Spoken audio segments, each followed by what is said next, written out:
धर्म संसदों की बात कर रहे हैं, लेकिन आपको ये पूछना चाहिए कि प्रधानमंत्री अभी जो कच्छ गए और गुरुद्वारे से उन्होंने भाषण दिया, तो उन्होंने औरंगज़ेब का जिक्र क्यों किया? उन्होंने अहमद शाह अब्दाली का जिक्र क्यों किया? चाह रहे हैं मतलब जैसे दानवों का राष्ट्र बनाना चाह रहे हैं इसको, और लोगों से कह रहे हैं कि बच्चों से कहो किताब छोड़ दें, कलम छोड़ दें, मोबाइल छोड़ दें और हथियार उठा लें। तो क्या लोग जिस तरह से देश भर में धर्म संसद का आयोजन हो रहा है और उसमें तमाम तरीके के भड़काऊ बयान दिए जा रहे हैं, उस पर हम बात करते हैं। यहाँ पर उत्तराखंड सदन में जो भी आए हुए हैं, इसमें प्रोफेसर नंदिता नारायण भी आई हुई हैं। मैम, क्या कुछ कहेंगी? जिस तरीके से नफरती बयान दिए जा रहे हैं, FIR हो चुका है लेकिन जेल में नहीं डाला जा रहा। नहीं, बिल्कुल मतलब ऐसा लगता है कि ऊपर से ही इनका आशीर्वाद है, और इसमें कई सारे भाजपा के अपने ऑफिशियल लोग भी मौजूद हैं, इसमें हिस्सा लिया इन्होंने। और जिस तरह से इन्होंने पूरा नचे के कत्लेआम की उन्होंने कॉल दी है कि आप इंसानों को कत्ल कीजिए, मतलब जब कहते कि हम मरेंगे भी और मारेंगे भी, ज़रूरत पड़ी तो मारेंगे भी। तो इसका मतलब है कि आप, और वो भी आप क्लियरली मुसलमानों की बात की जा रही है, तो मुसलमानों को हम मारेंगे, मतलब वहाँ पे ये कसम खिलवाई जा रही है लोगों को। तो ये तो बिल्कुल जैसे कि बड़े बड़े जो इतिहास में जेनोसाइड्स हुए हैं, उसके पहले जिस तरह की कॉल्स दी गई हैं, उस तरह का एकदम ये है माहौल बनाया जा रहा है। हो सकता है इसके बाद करें भी ऐसा। ऑलरेडी काफ़ी कुछ हो रहा था, काफ़ी लिंचिंग और मारकाट ये सब तो चल ही रही है। अब क्रिश्चियंस के खिलाफ भी शुरू हो गया, चर्चेस के ऊपर भी अटैक हो रहा है, वहाँ पे बाइबल्स जलाई जा रही हैं, जीसस की मूर्ति तोड़ी जा रही है, सांता क्लॉज की एफिजी जलाई जा रही, मतलब पागलपन हो गया यहाँ पे। हिंदू धर्म के तो कभी ऐसा नहीं था हमारे लिए, यहाँ तो बहुत सारे हिंदू रहते हैं और कभी भी हमारे धर्म में हमको ये तो नहीं सिखाया कि आपका धर्म दूसरे से नफरत करने पर डिपेंड करता है। हमें तो ये सिखाया गया था कि कोई दूसरा होता ही नहीं है, भगवान सब में उतने ही विराजमान है, अलग अलग तरीके होते हैं वहाँ पहुँचने तक। और अब तो ये लोग बिल्कुल जो भी हम लोग जो भी अच्छाई थी हमारे धर्म में, उसको ख़त्म करके उसका एक मजाक बना दिया है, घिनौना मजाक बना दिया है। तो मैं एज ए हिंदू इसमें स्ट्रांगली प्रोटेस्ट करती हूँ। और as a citizen of India, हमारा संविधान ही हमारा मतलब सब कुछ है यहाँ पे, उसी के बेसिस पे हमारी पूरी डेमोक्रेसी है। आप संविधान की धज्जियाँ उड़ा रहे हैं कि ये हिंदू राष्ट्र बनेगा, ये हिंदू राष्ट्र, ये तो पापी राष्ट्र बनाना चाह रहे हैं, मतलब जैसे दानवों का राष्ट्र बनाना चाह रहे हैं इसको। और लोगों से कह रहे हैं कि बच्चों से कहो किताब छोड़ दें, कलम छोड़ दें, मोबाइल छोड़ दें और हथियार उठा लें। तो क्या लोगों को सोचना चाहिए, क्या अपने बच्चों को हथियारा बनाना उन्हें? ये जो लीडर लोग हैं इनके तो अपने बच्चों को सब विलायत में इधर उधर पढ़ा रहे हैं, और जो आम जनता है उसके हाथ में, बच्चों के हाथ में हथियार पकड़ाना चाहते हैं कि अपना पॉलिटिकल मकसद पूरा करने के लिए, वोट बांटने के लिए और कॉर्पोरेट्स की थ्रू लूट करने के लिए इस देश की, आप आम जनता के बच्चों के हाथों में हथियार पकड़वा रहे हैं। तो लोगों को आंखें खोलनी चाहिए, कितना ब्रेन वॉश होंगे हम लोग। छत्तीसगढ़ में भी अभी महात्मा गांधी के खिलाफ आपत्तिजनक शब्द कहे गए हैं, उसको लेकर के आप किस तरीके से उसको देखती है कि वहाँ पर भी इस तरीके के बयान, दिल्ली में भी भड़काऊ बयान? तो मैं कंडेम करती हूँ पूरी तरह से, चाहे दिल्ली हो, चाहे उत्तराखंड हो, चाहे कोई भी करे, ऐसी चीज़ हमको बिल्कुल एक्सेप्टेबल नहीं। और मैं देश की जनता से ये कहना चाहती हूँ, चुप बैठने का मतलब है कि आप हथियारों का साथ दे रहे हैं, चुप बैठने का मतलब आप पाप का साथ दे रहे हैं। आपको अपनी आवाज़ उठानी है, आपको अपने ज़मीर की रक्षा भी करनी है। हमारी ज़मीर मरी नहीं अभी, इसलिए आपको जनता को विरोध में उतरना चाहिए, चाहे कैसे भी करें।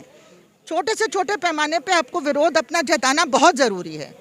76 वकीलों ने सुप्रीम कोर्ट के दिया है, एक पत्र लिखा है। हाँ, बहुत अच्छी बात है कि कम से कम जुडिशरी में हमारे इतने सारे हमारे वकील साथी हैं जिन्होंने ये दस्तावेज़ दिया है कि सुप्रीम कोर्ट इंटरवीन करे। और चीफ जस्टिस से मैं गुजारिश करती हूँ कि आपने कई अच्छी बातें की हैं हाल में, हमारी उम्मीद जागी है, लेकिन अगर वो बात सिर्फ कथनी और करनी में फ़र्क होता है, आपको करके दिखाना है कि आप इस संविधान की रक्षा करेंगे, देश के नागरिक की हिफाजत करेंगे और उसके लिए आप इंटरवीन करेंगे। ये हमारी गुजारिश है उनसे। प्रधानमंत्री मोदी की चुप्पी पे क्या कहेंगे? प्रधानमंत्री की चुप्पी पे मैं ये कहूँगी कि जो चुप रहेगा वो इनका साथ दे रहा, खास तौर से प्रधानमंत्री जिनका मैं उनको राजधर्म उनका याद दिलाना चाहूँगी, जो अटल बिहारी वाजपेयी ने उनसे कहा था कि राजधर्म क्या होता है। धर्म का मतलब अपना ड्यूटी करना, धर्म का मतलब पाखंडी रिचुअल करना नहीं होता है। धर्म का मतलब अपनी ड्यूटी करो, और आपकी ड्यूटी एज प्राइम मिनिस्टर है कि देश के हर नागरिक की रक्षा करें, उसका जो बराबर का हिस्सा है संविधान के मुताबिक उसको दिलवाया जाए। ये आपका धर्म है, ये हमको गीता सिखाती है। जाके अपनी गीता पढ़ लीजिए दोबारा से। आप सिर्फ इन तथाकथित धर्म संसदों की बात कर रहे हैं, लेकिन आपको ये पूछना चाहिए कि प्रधानमंत्री अभी जो कच्छ गए और गुरुद्वारे से उन्होंने भाषण दिया, तो उन्होंने औरंगज़ेब का जिक्र क्यों किया, उन्होंने अहमद शाह अब्दाली का जिक्र क्यों किया, उन्होंने मुग़ल शासकों के विरुद्ध सिख गुरुओं को रख के क्यों खड़ा किया। उसके पहले जब वो बनारस गए तो मौका काशी विश्वनाथ का था, लेकिन वहाँ भी औरंगज़ेब के बिना और सैयद सालार मसूद के बिना उनका काम नहीं चला। तो मेरी समझ ये है कि जो प्रधानमंत्री कर रहे हैं, जो उत्तर प्रदेश के मुख्यमंत्री कर रहे हैं, जो असम के मुख्यमंत्री कर रहे हैं, भारतीय जनता पार्टी के मुख्यमंत्री कर रहे हैं, वो वाक्य का एक हिस्सा बोलते हैं और वाक्य में जो खाली जगह है उसको धर्म संसद में भरा जाता है। सर, क्या इस बात से सहमत हैं कि उत्तर प्रदेश में चुनाव है, उत्तराखंड में चुनाव, उसको लेकर ये सब चीज़ें की जा रही हैं? देखिए, ऐसा कह के हम अपने मन को तसल्ली देना चाहते हैं कि चुनाव तक ये चीज़ चलेगी, बर्दाश्त कर लीजिए, ख़त्म हो जाएगा। लेकिन यह हिंदुओं को मुसलमान विरोधी बनाने की रोज़मर्रा की कवायद है, जिसमें आप जब तक रोज़ इस तरह का जहर नहीं भरेंगे समाज में, उसकी नस में आपको कहीं भी जगह नहीं छोड़नी है जहर के अलावा। यह काम किया जा रहा है रोज़ाना। तो हम यह न कहें कि चुनाव अब करीब हैं इसलिए यह किया जा रहा है। असम में तो चुनाव ख़त्म हो गए।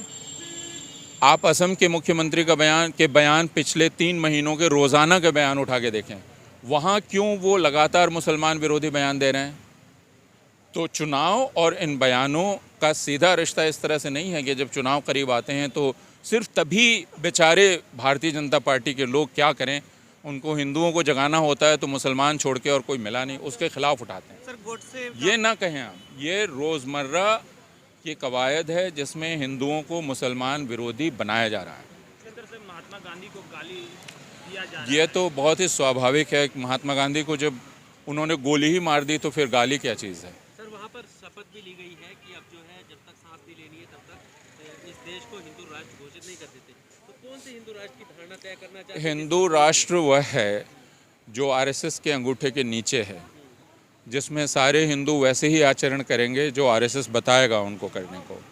यह हिंदू राष्ट्र है। इसलिए हिंदुओं को ये कहा जा रहा है कि हम आपको इसकी ताकत देंगे कि आप मुसलमानों का अपमान कर सकें, ईसाइयों का अपमान कर सकें, लेकिन उसके बदले आपको हमारी ग़ुलामी स्वीकार करनी पड़ेगी। हिंदू राष्ट्र का बहुत सीधा सा मतलब है राष्ट्रीय स्वयंसेवक संघ के अंगूठे का राष्ट्र।